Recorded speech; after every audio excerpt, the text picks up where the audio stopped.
Welcome to the DWRDNET Stationery feed with your host, Derek DeWeese. This is a podcast where we talk about all things stationery, be it fountain pens, pencils, typewriters, papers, and more.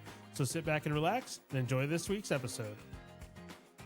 Welcome to Season 2, Episode 10 of the DWRDNET Stationery feed. Today's guest is Rich of River City Pen Company. Welcome, Rich. Hi, Derek. Thanks for having me. So let's go and get started with our kind of generic level-setting questions that I ask all the guests. So to start out, what got you into the pen and stationery hobby? Well, as far as pens, I kind of fell into it through my making. I started off as a maker, making all kinds of things, and I had some friends who made the kit pens, and they were always trying to convince me to start making pens, and I really resisted it for a really long time, which is kind of a funny story because I had no desire at all to make a pen.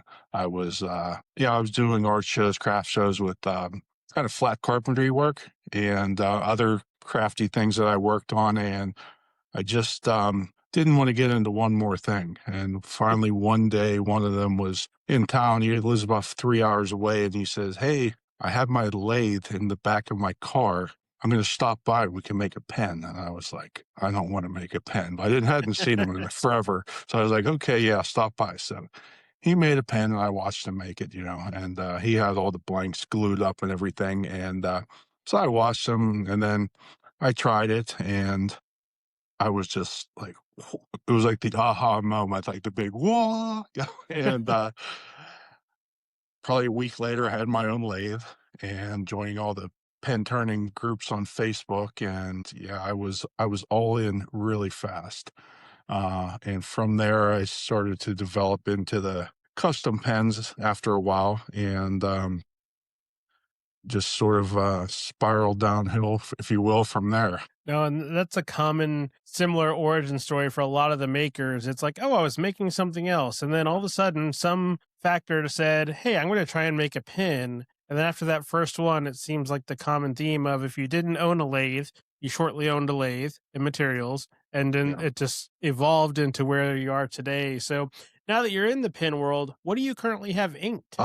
Everything that I usually have inked is I generally carry maker's pens. I don't get into the manufactured pens and the vintage pens much. So I generally carry maker's pens, and right now I think everything I have is mine. I always carry my little rickshaws with my Charlie on there. But one pen I almost always have on me is this is the first pen I ever made. It is really not one of my standard models. It's a little narrower, a little longer, and it's made out of the original diamond cast copper line material, which he's kind of changed the colors a little bit for. Probably out of necessity, maybe the micas aren't available anymore or something like that. But that one's always with me. And then I have right now just 3 others that I also have. Another one I have on me a lot. This here is a pen. Again, this is actually a pen that myself, Greg Hardy, his son Gavin, who's now running Hardy Pen Writes, and Tim Crow, we made these together. When I got laid off several years back now, Greg invited me up to his home up in Scioto, New York, and Tim poured some blanks, and we all got together and we made a batch of these. So I carry this one a lot too, really dear to my heart. Greg is sadly missed by me, but also by many of us in the pen community. He was a very great man, great teacher, just great human being. And then the other 2 I have carried now are just, these are just both versions of my Arlington and my extra long Arlington. One is a primary manipulation one, and the top one is called Cellophane Flowers by Turn Pen Co. Okay. So those are the ones I got right now. And they're all currently inked with the 4 inks that we came out with here at River City Pen Company over the past year.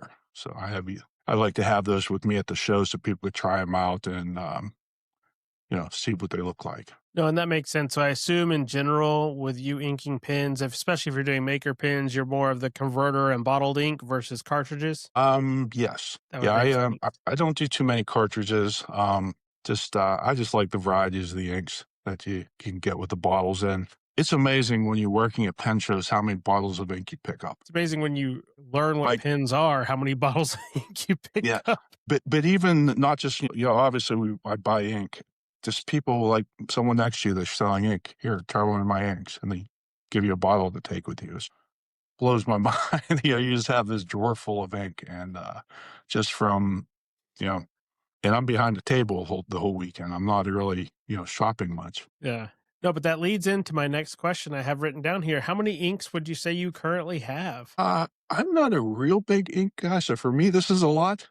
But I would say I probably have about 20 or 30 yanks, No, somewhere in and that that's neighborhood. that's understandable. I mean, like you said, you get ones given to you. I mean, there's very few of us who ever actually finish an ink bottle. That's a rare thing because they come in such large quantity, and if you have a lot of variety, it's rare that you're going to finish it. So it's easy to Right, accumulate them if you're wanting to, but it's also easy to kind of have a conservative number if you're, buying a couple and then receiving ones as trials or gifts or things like that. But I think 25 and 30, that's a common number you kind of see people in the community who are, they don't aspire to own every ink, but they want to have a right, good variety so they can, mix and match. right. And personally, I'm not really into the shimmering and the sheening inks a lot, so I have a couple. I think most of my shimmer inks are from Lucky Star, the ones I bought off Lauren, but most of them are just kind of a standard, you know, one color, and nothing real fancy to them. No, and that's most of my inks. I like a little bit of shading, but I'm not a big over sheener, and I write with tiny nibs, so the shimmer is lost on me. It's just going to clog things up. So Sure. I fully appreciate that. And my wife has some shimmer inks, which is great. She can use whatever ink she wants, but those are the ones that, you know, I don't have to mess with cleaning. So it's a win for me as well. Right. Yeah, I'm a big nib guy, so, I like the broads, I like the double broads, it's really my thing. I mean, I have some fines just for sometimes you have to write small and you need a fine nib, but, yeah, most of 'em I'm a bigger nib guy. I'm not really into the stubs too much, though, I do have a stub that was ground for me, so it's, like, more like a point 0.7, 0.75-ish, and it has tipping on it too, so but, like, the standard, like, Yobo box stubs is not really my thing, Yeah, I actually don't own any stub nibs because, like when I went to Atlanta this year, I think the largest nib I had with me was an extra fine. Everything was needle other than points that was like a and needle yeah, point or a yeah, blade grind or something like that. Just as, you kind of learn how you write and right. that's the nice thing. You can get the right nibs for, any occasion. But when you're using your broad nibs, what are some of the papers you like to use? Um, I like the Midori a lot. I use Rhodia. The Clairefontaine is probably my favorite paper, but I don't have any of that right now. Um, Picked up some nice paper. It's a spiral bound. I like having spiral bounds for the pen shows because I kind of just keep notes and I could rip them out and take them with me. I picked them up from Tom with Sugar Turtle Studios, and I don't know what kind of paper it is, but it's really really nice paper. And but yeah, the Clairefontaine's just it's like writing on glass. It's to me, it's just No, and that makes sense. A lot of when I first got into pins, I was almost always Rhodia because I okay, didn't really know that there was a whole world of paper. That's just, oh, this is what I use. And now right, I'm the opposite where it's like, oh, a new paper comes out. Let me get some of that and just play around and try it. 'Cause there's a right. lot better appreciation now of, oh, I want to use this paper for this or this paper for this, or, oh, I'm using this ink. I want to use this paper because it's going to show different properties. So it's fun how you can customize your pen, ink, and paper combo to really suit whatever you're wanting for that time. So, And I'm more of a functional writer. I don't draw, I don't journal. I try to keep a planner, but I'm awful at it. It's I mean, I do a lot of writing on steno pads from work too. So it's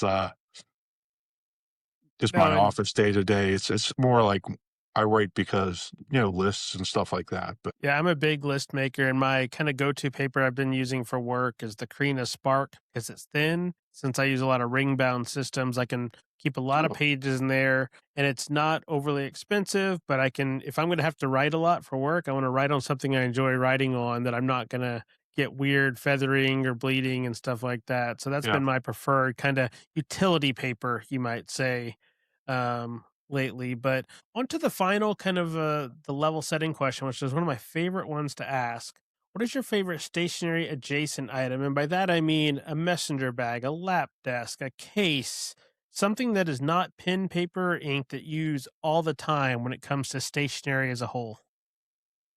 I I love my rickshaw Fillmore. I carry it everywhere. It's always with me. I take it to work. I take it to pen shows. It's when I get home, it goes down next to my coffee pot, so I don't forget it the next day. I take it everywhere. I just Mark and Harrison out there. I love their stuff. It's just every. I want to get into some of their little bit bigger bags and such, but I haven't yet. I just don't know which one's going to be the right one for me. No, and that's like I really like the bonsai. I have the because you can put the Fillmore, the Sinclair in there, and that's kind of like my pin bag. It's my what I Okay. take carry around at shows or what I take to pin club. It can fit an A5 notebook, can fit some pins, can fit stuff, but it's not overly large, and especially at shows, it's about as big as you can get away with if you're on the you're behind the table selling, but if you're on the pin show side, you can navigate through the crowds and not hit people with your bag every time Right, you the big scoot backpack, and around. It's a nice kind of combination bag, and that's actually what my wife has. She has a different version she uses as a purse. She started okay, with the A5, but that bonsai seems to be one of the more popular I've seen. Just attending shows and people talking about it's that good kind of not too big, not too small, and you can. The good thing with rickshaws, you can put a case inside a case and keep things right. organized, which is really nice. Yeah, I forget what they call it, but I really like their backpack too, and for me, like at pen shows where I carry a lot of stuff up and down every day, so it's nice to have that pack, and I'm not out in the crowd walking around with it either, so it's a little bit different, because I know how some people feel about the backpacks in the pen shows when it gets really crowded and you're turning and spinning and stuff, but, so that's much appreciated, but for my purposes, like, especially when flying to shows and, actually just transporting up and down at the shows, I think that is gonna work well for me. I have a backpack I use, but it's not ideal, and I think just it would fit things better and a little bit more compactly than the, Columbia one or the Osprey one I have. No, and that makes sense. I do love I have to say though, I do love my Osprey backpacks. The one I Oh, use on very is nice. kind of my regular one. It's got the metal frame, so it'll stand up on its own. That has always Okay, been great from working and whatnot. But no, the rickshaw, anything from rickshaw is going to be great, especially with now that you can get custom pretty much material on almost anything. That's another right. plus as well. So you can get one that has the look you want with the utility, especially in your case of traveling to shows or being more behind the table and having to carry stuff up and down from your room to your table each day. So well, let's get into talking River City Pins and Rich. So you already kind of went into kind of the origin in general of how you got started. How long ago was that though at this point? First pens were probably, let me see, approximately 2014, 2013. Wow, 13 years, 12, 13 years now. Time really flies by when you No, and that's I remember when I was interviewing Sean Newton, and he's like, "When did I start this?" And you have to kind of sit there and think, and you're like, "Man, the time gets away when yeah, you find something like that that you just kind of are able to jump full tilt into and enjoy doing it. The time will pass much quicker." And you said you were already making like a lot of flat wood and things like that. How much do you think that carried over into the adapting to the pin side since you already had a foundation in making? Was it a pretty easy transition going from square to turning round? yeah, it was pretty easy. Wasn't, the biggest thing was, finding the new, customer base because it's totally different. My first thought when I first started making those, instead of carrying these big totes full of, flat carpentry stuff around, which take up a lot of space. I'm going to have a few bags of pens. Um, and, the little craft fairs and stuff that you see, like, the fire halls and the schools and the churches, they don't sell there very well. Occasionally, you'll find one that does. So it turned more into transitioning into more fine art shows where you would have people that you go in and you have your anywhere from a 30 or 40 up to a couple $100 pen, and the people next to you have like $5,000 paintings. But what happens is you kind of people go to them and they don't really find what they want, and they don't want to spend $5,000 on something they don't really want, but then they kind of see your pens and they're like, 40, $50. I use pens, they're really pretty, and yeah, I'll take one of those. And so that works. That's kind of how that fits into that market. But then the transition from that to the custom pens was another huge switch. And that was, I fell into it at a really good time, I guess the best way to put it. I had started doing it with the hopes of doing the Triangle Pen Show in 2020, and that was going to be my first show. And the Baltimore Pen Show in March of 2020 was the last pen show before COVID hit, a couple weekends before. So that kind of put that on hold. So I had, this big batch of, well, at that time, what I considered to be a big batch of about 30 pens, and no idea how I was going to sell them. So I started posting a little on Instagram, and I didn't have an Instagram account at the time. And it was just amazing how people embraced me as a new guy who had no idea anything about pens other than how to make one that works. And, they would start to ask me like, how does this compare to this pen? And I was like, what? I have no idea. And, so I'd be like researching them online, trying to get, specifications and stuff. And, yeah, just how the community just reached out and, like I said, just accepted me and brought me in was just, like you said, at that time was just seemed to all fall into place. And, people were home, so they were online a lot more. And it just seemed to like really, I gained a lot of traction right then. So that was a good thing. I got a lot of, though I never really, you know, was taught per se to make them. I got a lot of, email and telephone call and texting support from both, well, actually three people, mostly Jim Hines from Hines Pen, Jason Olson with Ray Tarns, and Greg Hardy. And the three of them were just very, extremely valuable in getting me where I am today. No, and I think that's something since as I've started to slowly get into the learning and teaching myself to make side of things, all the other makers are so supportive because you're not really competitors, you're counterparts. Everybody makes their own model. Yeah, Even if you take the same material and give it to 10 makers, it's going to be 10 completely different pens that all have their own taste to it. And the pen community, there's very few people, I would say, there's always exceptions, but overall, the pen community, they just want, oh, I like that material. So they might want a pen from every maker they come sure. across in the same material. It's a very welcoming environment because, like I've got the chance to work with Jim where he happened to be in town and a pen gathering. And he's like, hey, let's make a pen. So it's Right. like pretty much like a free class. And he was just wanting to help, someone else get started. So it's very much a unique community in that way that, people who are well established, they're not gatekeeping. They're, Right. collaborating, which is a wonderful way to approach it. Cause then you have other people you can hang out with at the pen shows and, talk ideas, talk Absolutely. Yeah. materials, trade materials, and all that kind of stuff. So it's a neat environment for sure. So, And we all have like little secrets we keep, about like where we get something or how we do something. But like you said, for the most part, the basics, everyone's willing to help. So, as they said, there's little things that some people will keep tight.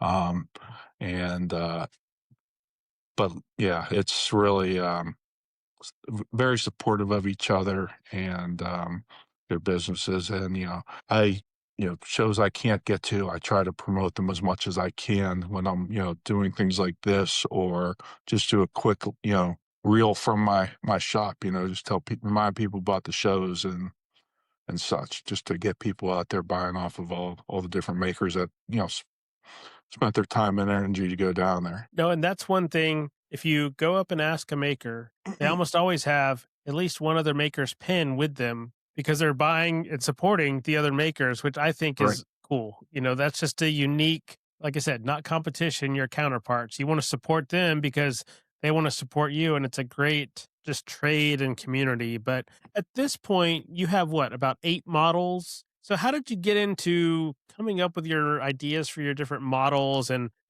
at what frequency we're like, okay, this is the first type, but now I want to add another one. How long did it take you to get to the 8 models? And then we'll add on the nib holders after we talk through the models. Well, the first one, I would say it was pretty much the same pen for a couple years. Um, at least a year and a half, I would say. And then it was, no, obviously it was more of a development of that pen, if you will. They kind of, when you start making it to where it was when I started, the looking like this, to where I have it now, where it's shorter and wider, as my base model, just sort of the evolution of it. Then it kind of got to people asking, do you have a thicker pen? Do you have a thinner pen? So it was sort of just more deviations off of my standard model. Like my Westwood model, which was the first, and my Shady Side model, the only real difference between those is one posts and the other doesn't. And I round the ends on the Shady Side now. But at first I didn't even do that. So it's the same, exterior dimensions at the widest points, but just, it tapers down harder on the Shady Side. And then some people wanted a wider model, which I'm kind of into the wider pen. So I kind of went into my Arlington model, which is a lot like my Westwood still, except for it doesn't taper as much. It's a little less, but it's, if you hold them up against each other, they look pretty similar. I'm kind of like a very traditional looking person, that's how I like my pens. And obviously we all build our pens kind of off of our vision of what pens should look like. And then I went to a thinner model, which is my Morningside model, and which is about as thin as I can get on a 13 millimeter cap thread. It's like the body's about 13.3 millimeters and at its widest. Probably a little less than that after I sand it. And then I had all these pens that were kind of like, a little bit of a tapered profile to them with flat ends, and then the postable ones, and the Morningside post too, just because it's so thin to begin with. But then I said, well, I really should get something with just like maybe more of a straight profile with round ends, because, looking more towards like, the novel or nautilus type body shape. And that is my Elliott model. And then I think that's all of them. I had a couple other ones that were they came and went. They just never really got much traction. I sold a few to a few people, and they just sort of sat, and so I gave up on them and just discontinued. I had 3 different ones that I have done that with, and so that's where I kind of went with that. And I'm trying to develop a new model now. Going to be a little bit more of a cigar shaped, and it's going to have a 14 millimeter cap thread, so it'll fall in between my Westwood model and my Arlington model in this, at least in the section size. But it's probably going to be closer to diameter to the Westwood than it is to the Arlington. It'll still be a somewhat slim pen, but a thicker grip. No, and that makes sense. And like for me, starting out, everything I've done is 13 millimeter because I only wanted to buy ones that are Sure. triple start. So, to Right. get started, They're not cheap. yeah, when you're buying tooling, if you're not familiar with making pins, you'll learn very quickly that all these little tools add up very quickly. Having one to start and kind of learn was my Right. approach. But the 13 and 14 seem to be kind of the very common sizes across Yeah. because you can do a lot with those sizes in terms of fairly thick, or you can taper them down or whatnot. But Yeah. when did you start making your nib holder? Because that's actually one of the first products of River City I got through Amarillo. I got Okay. one of the pins you made through Eric, and then one of the nib holders Right. out of the material that Nick Pasquale made. So Yes. when did you add in the nib holder? Because that's where I first came up, learned about River City was the nib holders. You saw them Yeah. everywhere. So how did those come to be? Well, I started to make those when I started seeing people posting a lot with the Kakamori nibs. I I watched it and watched the videos and stuff, and all the holders were sort of like wood or like the ebony colored one that they have. I don't even know what material that is, or else they were like the really inexpensive Takakaiwa ones that you pick up for I don't know, about $8 or $9. Where are they now? So we're in that range. Something like that.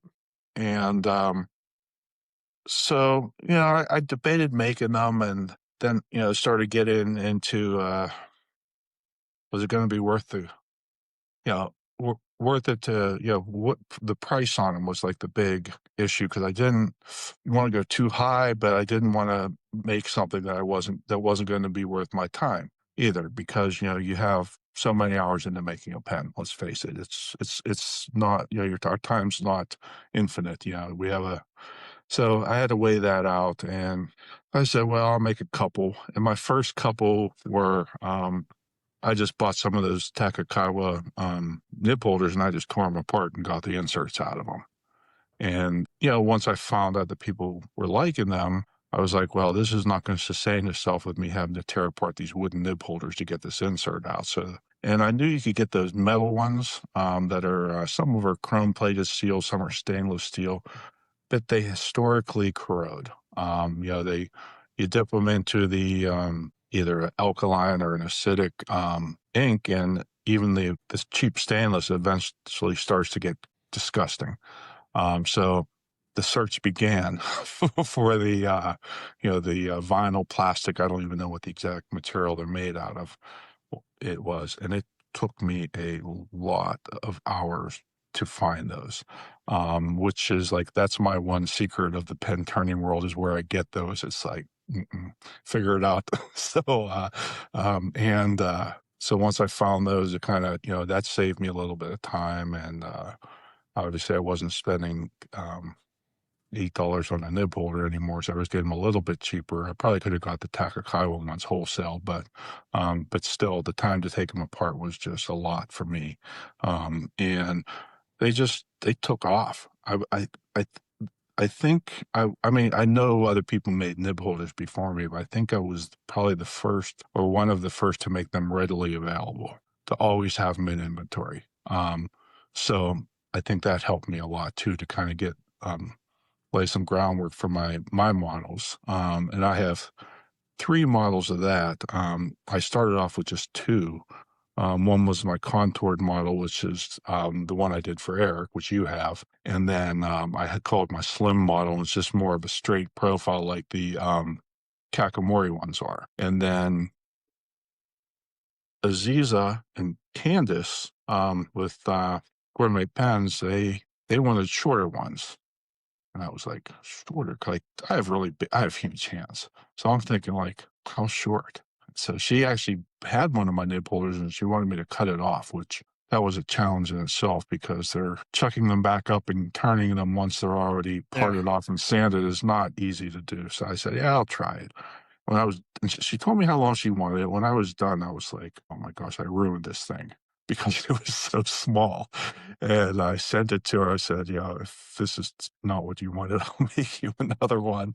And because she loved it. And then Aziza actually had me make some for her shop shortly after that. And so she had me do more like my slim style, where the one Candace had was my contoured. And I don't know why I'm more partial to the contoured one myself. So my mini is the contoured shape with just a shorter length to it. It's a little over an inch shorter. No, and I actually have the slim model through the Pen Addict collaboration that you did Okay, yeah, the because inks it will ink fit color. in the diamine ink bottles where the contour won't. And that's why I chose the thin Oh, one when I got the one from Brad because, some of those okay, ink bottles, if you want to be able to try it, you know, those I was diamond, not aware of that. yeah, it's the thin will just fit in a diamine ink bottle, and the Mm, contour, just because of the flare on the end, yeah. doesn't quite fit. So that's why I personally chose that one, but it's great to have the option,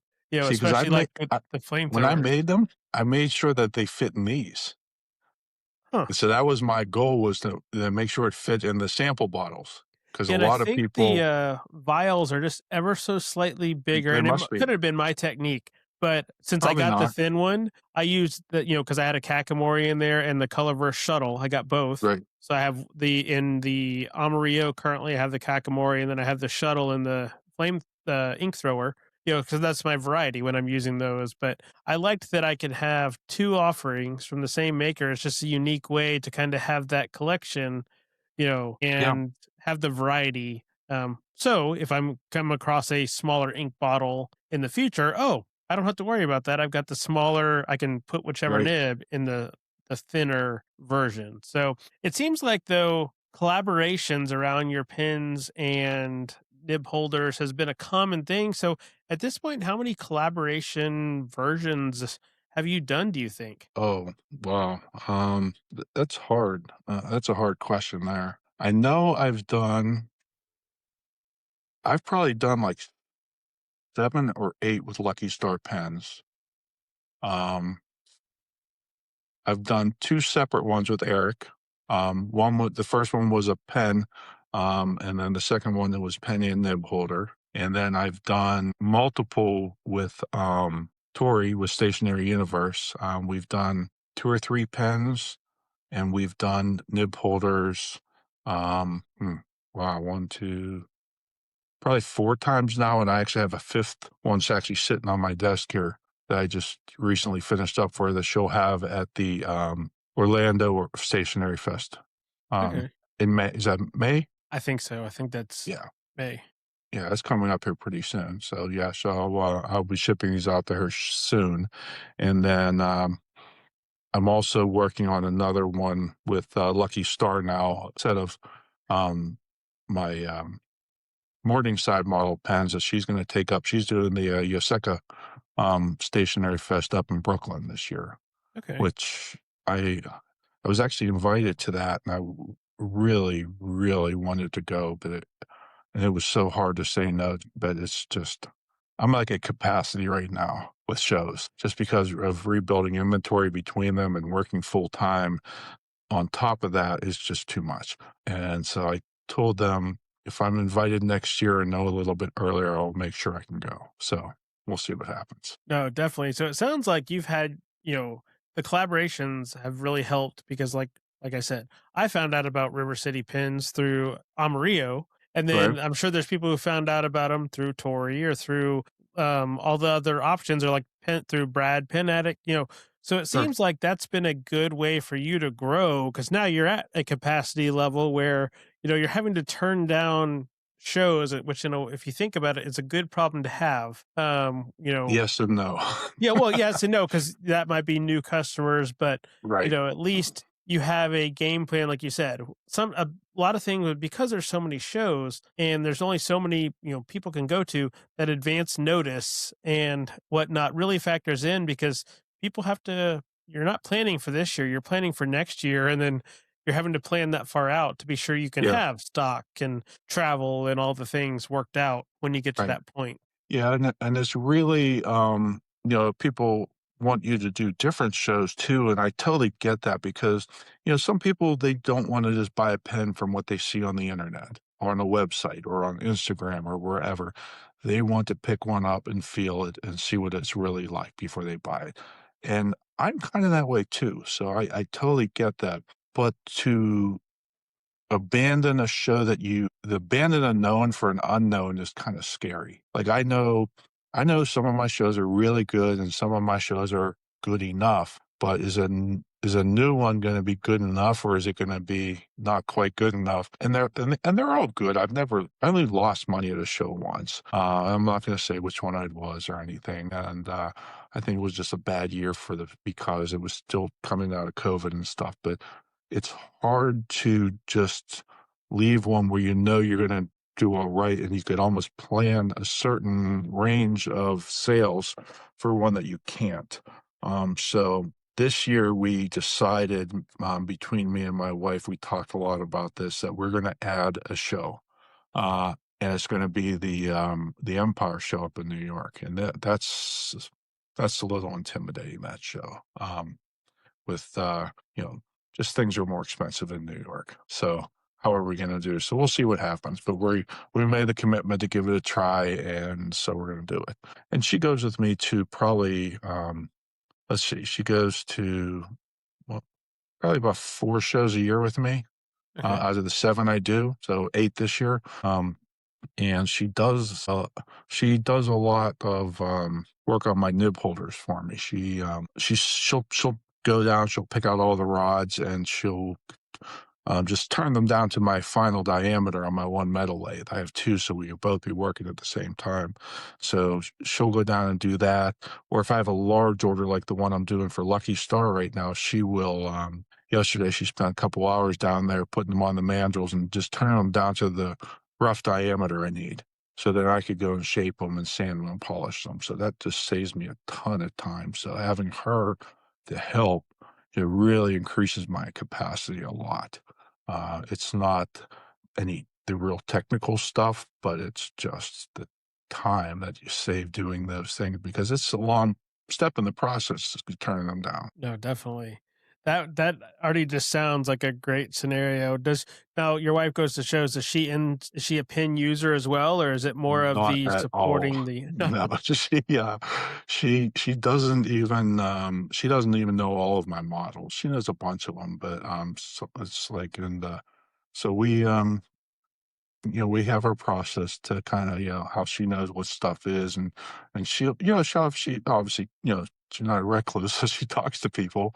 She knows a lot about the nib holders. That's kind of her main, I would say, highest level of knowledge is those, and but. But she does all of the, brings up most of the people, does that, so I could actually focus on, selling and talking to the customers too. So the really big busy shows, she does that for me. No, and that's almost just as important because even if you're finishing up with somebody, she can be engaging with someone, the next person to walk up and giving an Right. overview of, oh, well, Rich is, once he's finished here, you might look at this one, or answer the basic questions about materials and things like that. So that's definitely Sure. helpful to have. If nothing else, you get to travel with your wife to the shows, but then That's have always her nice being too. able to help out. Because Yeah. like Beth has gone to now 3 shows with me because she started out not being in the pin side and now she's fully in. So going to shows can be a great thing, but can also be an expensive thing because she goes off and finds what she wants in addition to what I do for myself. So we're double dipping in some regards, but it's a good problem to have. So Yeah. She does that with blanks. Um, well, like DC is a big blank, buying show for me. Because Tim Crow's always there, and Jonathan Brooks always has blanks, and then Atlas Supply, who does the crazy fiber, they're there also. And I went to her last year. I said, go over to Tim's table and pick out some blanks, and just have him, put them in a box for us, and email me an invoice. So he sends me the invoice. I look like, I said, how many blanks did you buy? He's like, oh, I gave you a nice price because she bought so many. I'm like, I think I put Carson or Mikey through college. But yeah, it was funny. But yeah, but I use a ton of blanks, so it's not a big deal. They all get used. I actually need to order more from him because my supply is getting low, but DC is coming quick. So that was my focus at between Arkansas and Atlanta. okay, Arkansas, I was able to get a bunch from Nick Pasquale. He took a whole big tote full, and then hmm also picked up some from Bob Dupress. And then in okay, Atlanta, I was able to get some from Jonathan and Kristen, some of each of their okay. blanks.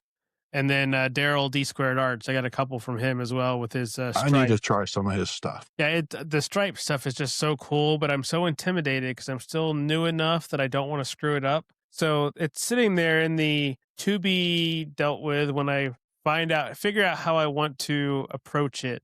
Yeah. Because Because luckily, when I got my lathe from Nick, he included a bunch of material that he really wasn't using anymore. So I had a bunch of stuff to learn on. So I wasn't learning on, I was learning on what I had versus stuff I'd bought. So it's a different mindset, at least for me, of, oh, this If was, you I've break already paid for something this. or Yeah, right. if I screw it up, I'm not going to feel bad of something like a poorly controlled or a Papa J or a Brook. Yeah. It's just a different state of mind when it comes to And that. yeah, I totally get it. It's when you're starting out and you're like kind of um like I don't know how you're starting your business, but when I started mine, it was my I the only investment ever borrowed money for was my first lathe. So I've always been, I'll sell something and then I'll reinvest and I'll sell, then I reinvest. So at first in the early stages, it's like you're buying these blanks and, they're not super expensive, but they're still, they're not free by any means either. And you break one, you're like, oh, and now it's just kind of like, it's trash, It's just Yeah. a kind of it starts to become just a business expense. Oh, the first time I broke a piece of Oprix, oh my gosh, I almost cried. No, and that, Now that still hurts when you break that, but yeah, it was the first couple pieces of that I broke was like, "Oh my god, what did I do?" Um, yeah, and that's like the first couple I made where I had some concentricity issues.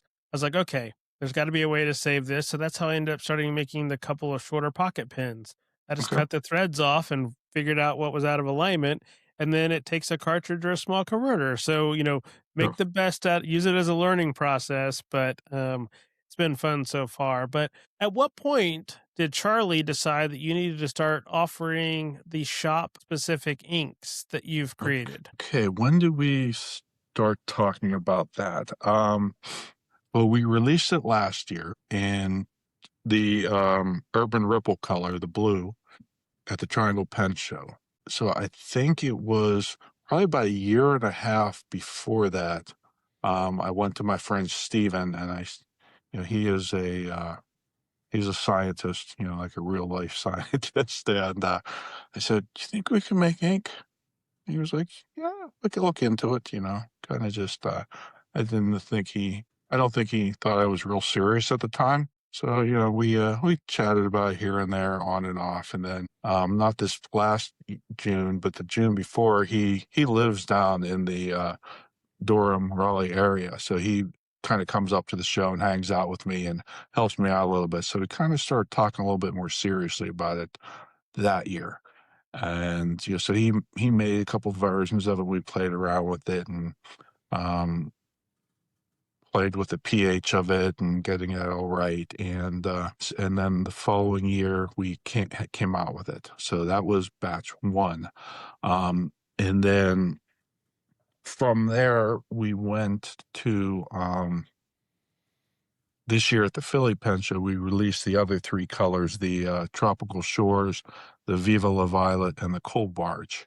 And I don't think Viva La Violet's gonna make the cut for the next time around because it's just a little bit too light for my tastes. Again, we make what we like, and, I don't wanna become a big ink seller, I just kinda need to have a ink you made on your table.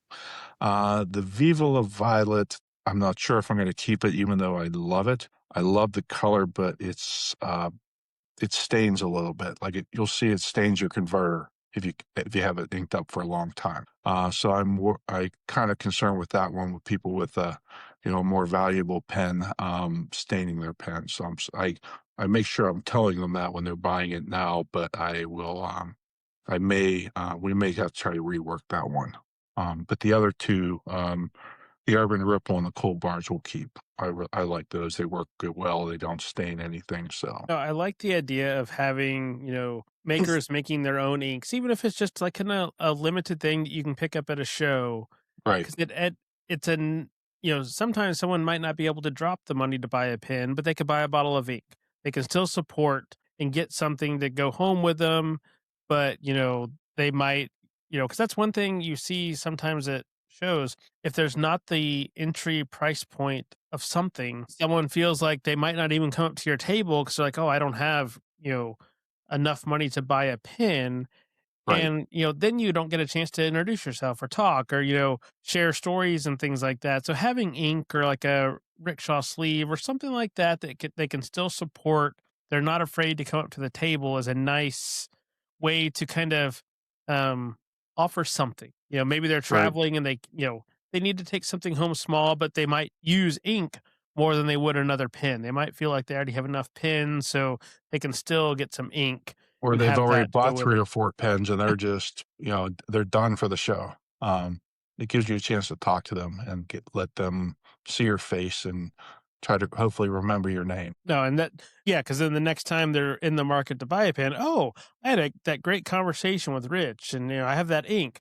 Maybe I should see what he has on his website. See if he's made anything new. And then they also, like you said, you need to be able to touch and feel and hold the models, so then Right. they could go, oh, well, I want to get this model at some point in the future once there's a material combo and the timing's right to get one of those, and they kind of know what to expect at that point. Right. And the shows because of that are I mean, just as much advertising for yourself as they are for making money. I mean, obviously everyone at that show is there because they want to make money for themselves. That's why we do this at the end of the day.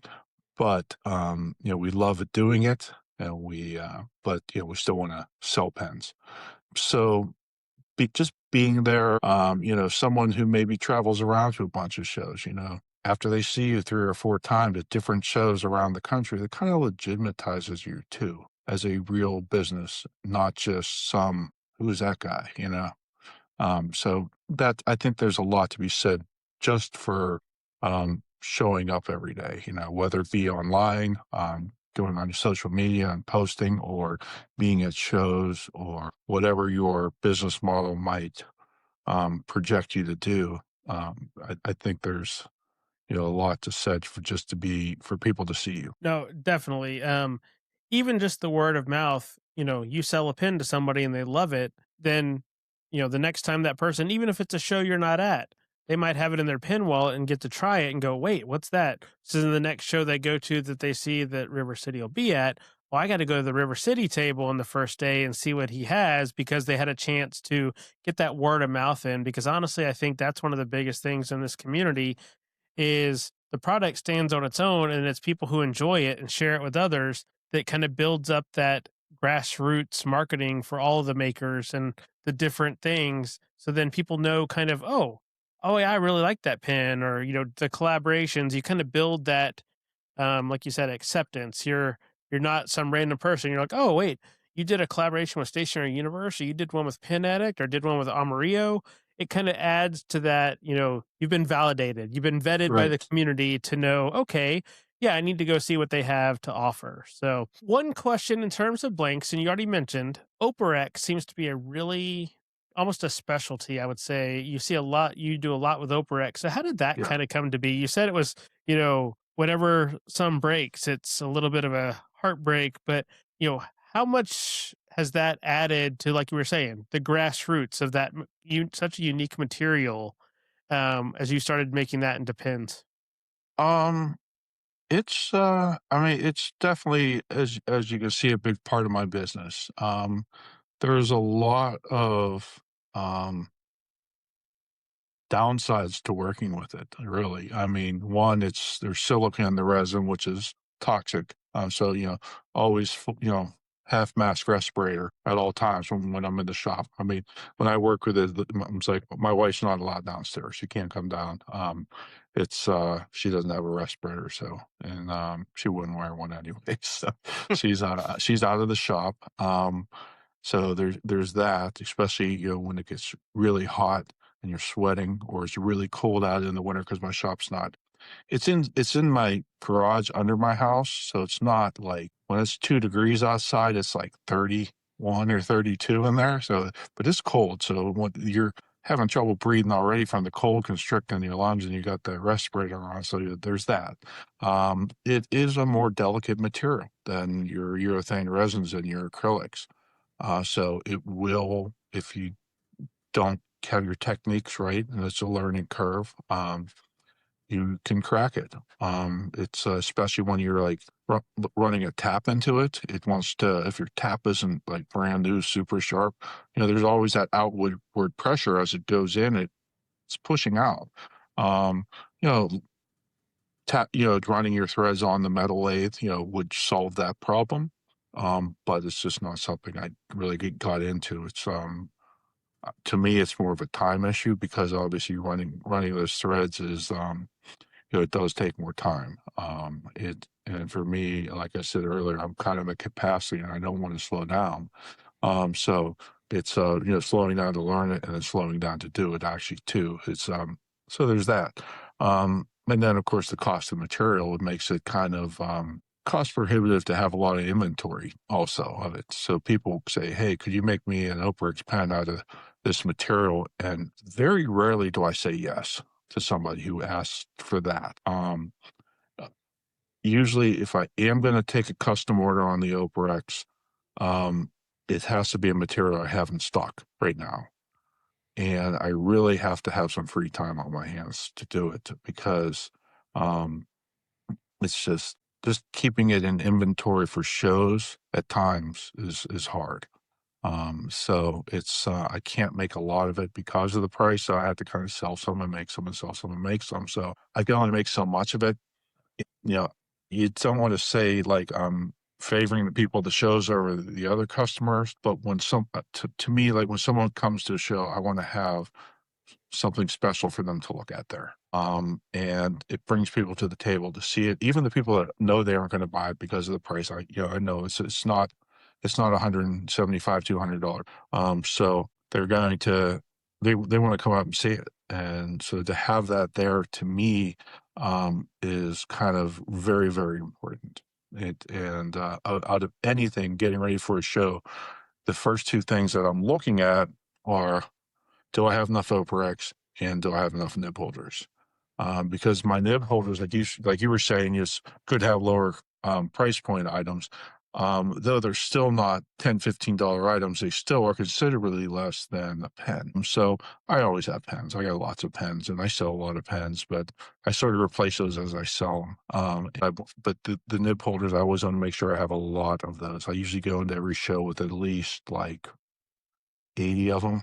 Wow. And then I try to go in with a minimum of 10 Operex, hopefully 20. If it's a really big show like DC or San Francisco, I actually would try to have 30, though I'm not really usually very successful at accomplishing that. But it's just that's a busy time of year. I do DC, San Francisco, and Orlando, and they're kind of like boom, boom, booms. That's keeping inventory that time of year is really hard. In general, like custom orders I don't do as many as I want to, just because I need to keep my inventory up for one, my website, and two, for the pen shows. I do, obviously most of us do take custom orders, but there are certain times a year where I just can't. No, and that makes sense because if you're spending the other money that people might not think of, the travel expenses, the table fees and those type of things to go to a show, that show needs to be profitable for you. And like were talking about earlier, you have the risk for a new show versus the known kind of where you can almost budget around it, knowing I should do at least this, hopefully Right. more, always as a hope, We but always hope, yeah. yeah, you can at least have a frame of reference so that way you're not overcommitting and then taking a loss, which you're going to have to then play catch up at the next show or things like that. And I think, most people in the community, they realize that these things aren't made like that. They take Right. time, and even if I think someone's more willing to wait to get something they know you're going to have the time to invest to do exactly right versus rushed. Right. That's another unique thing about the pen community is, maker pens. There's some people who they might put a pen on their list and it might be, oh, I want to get that in 3 years. Yeah. It's that weird kind of, oh, I want one of those at some point, but they're not in a rush because, Right. they know, oh, down the line at some point, I need an Oprah X from Rich, but might not be this year or next year, but they at least have it out there in their thought process to plan and budget for it. And like you said, if they know they're going to go see Rich at DC in 2 years, you want to have some Oprx pins there. So if that's something they've been saving up for throughout the year, they can walk up and go, "Oh, that's the pin I've been waiting for a year. I'm here," and can pick it up. And I think I would assume most people realize that shows are going to come before custom orders. And custom orders are, it's kind of its own category that you have to work in, especially for people doing multiple shows a year. You have to kind of fit those in where you can do your expected level of quality and not rush through it. So both sides end up winning. Yeah. But And I don't know how much you want to get into the business side of this all, but on top of that too is, if I go in with 20 Oprex or I go in with two Oprex, if I go in with two, I probably won't sell two. I might sell one because you have to have the one they want.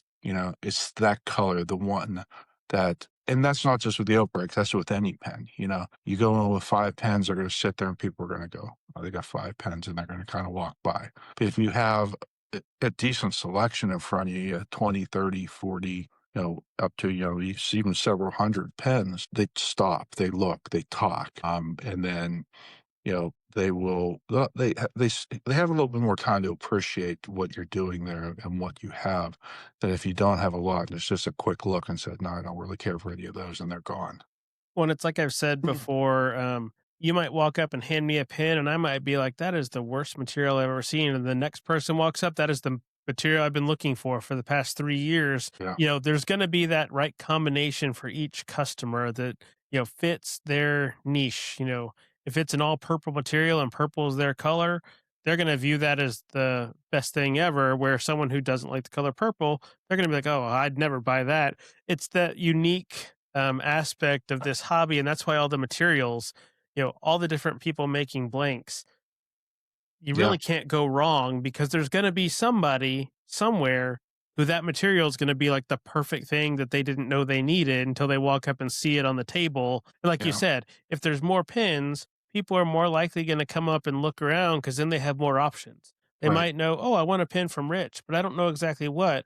And then they might see that material sitting there that, what is that? And it just, makes them stop and pause, and then they might come back even if they don't get it right then because they've seen it and then they can't unsee it.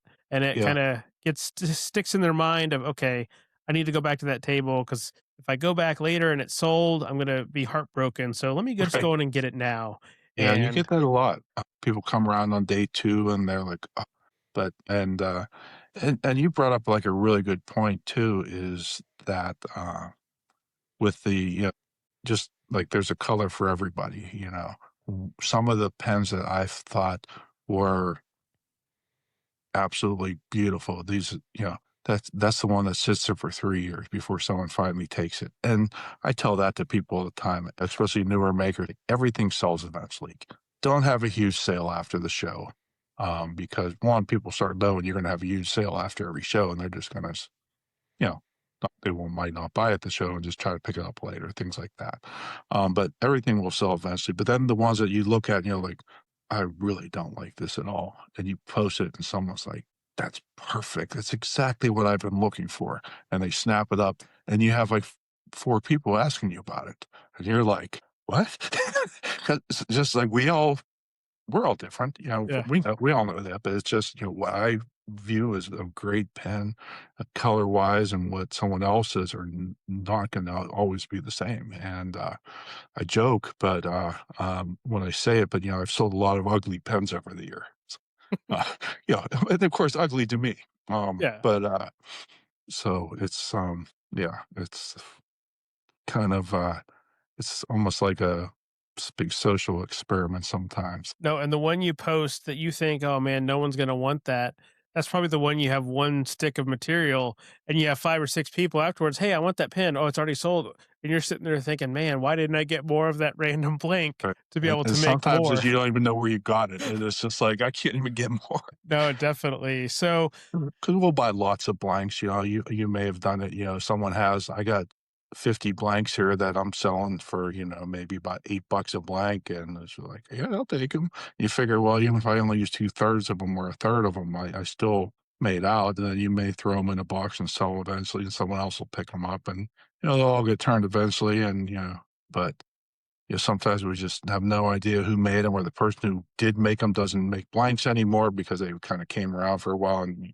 nowhere to be seen anymore. That happens, a decent amount. And so yeah, that was it. Or you turn a blank down and then you know who made it, and then they forgot that they had made it because it was literally one of their first blanks. That happened with a blank that I got from Nick. Turns out it was one of Luke, Papa J's first blanks he had poured that he kind of forgot about, but luckily he had the recipe because I made a pin and it turned out great. And I was like, I want some more of these. And he had to go track down what it was so he could pour some more because it Yeah. was that kind of, it was early on. And that's the thing. People, even people making blanks, it's like people making pins. Your process and your technique improves over time. So it's that And same type of history of, you might have the earlier pin in the later material, or, it's just a mixture of how it all comes together. and if you didn't have an organized guy like Luke that made that, it could have been like, yeah, that was one of the first blanks I made. I was just playing around. I have no idea what colors those were Yeah. And because they may have mixed several different micas or a mica and a dye to get a certain color, but never wrote it down. So, in that case, you had someone who was a little bit more organized, forward thinking, where a lot of us aren't at the beginning. And it's so in that case, it was a win-win situation for everyone. definitely. So, as we start to wrap up, just what shows are still in your schedule for the rest of this year? Okay, this year I'm going to be at Triangle in June, and then I will be in August. At the beginning of August, I'll be in DC. The end of August and early into September, it's I don't know the exact dates, but Labor Day weekend is a San Francisco Pen Show. I'll be there. Following that, 2 weekends later, I will be at the Orlando Pen Show. And then at the beginning of November, I will be at the Empire Show. That's a good mixture. You're covering all areas of the country there. You've got Yeah. East Coast, West Coast, New York, and Florida. So you've good geography, a geographical mixture of where people will be able to come see your pins in person. But as we get down, just the final question that I ask everybody, what is next for River City Pen Company? I really don't have a great answer for that. Right now, it's just sort of a keeping the status quo, just keeping my production up. Like I said, I did mention earlier, I'm trying to develop a new pen. It's going to be a clipped pen. It's a little bit more thought into the process of, not the process, but of what clip is going to be on it.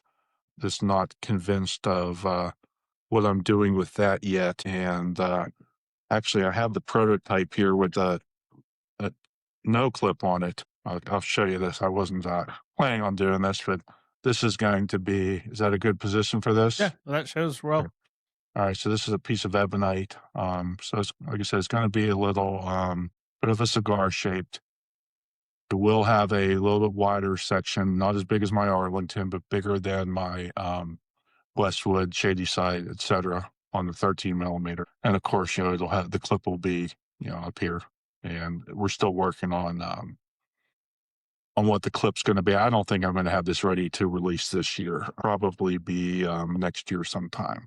Could be the end of the year, but as I said, it's just I'm getting into a really busy time for me right now that I can't really focus a lot on it. So No, and that makes sense. That gives you something after the run of shows are done as you're taking a little bit of time, then you can get down to the R&D stage of, you already have the general idea and maybe you'll come across a material or a combo through one of the shows. You're like, wait, I think that similar look I could adapt to be the clip style that I want on my pen. So you've got a good chance for research of just, being around other people and, you yeah, know, if nothing else, market research.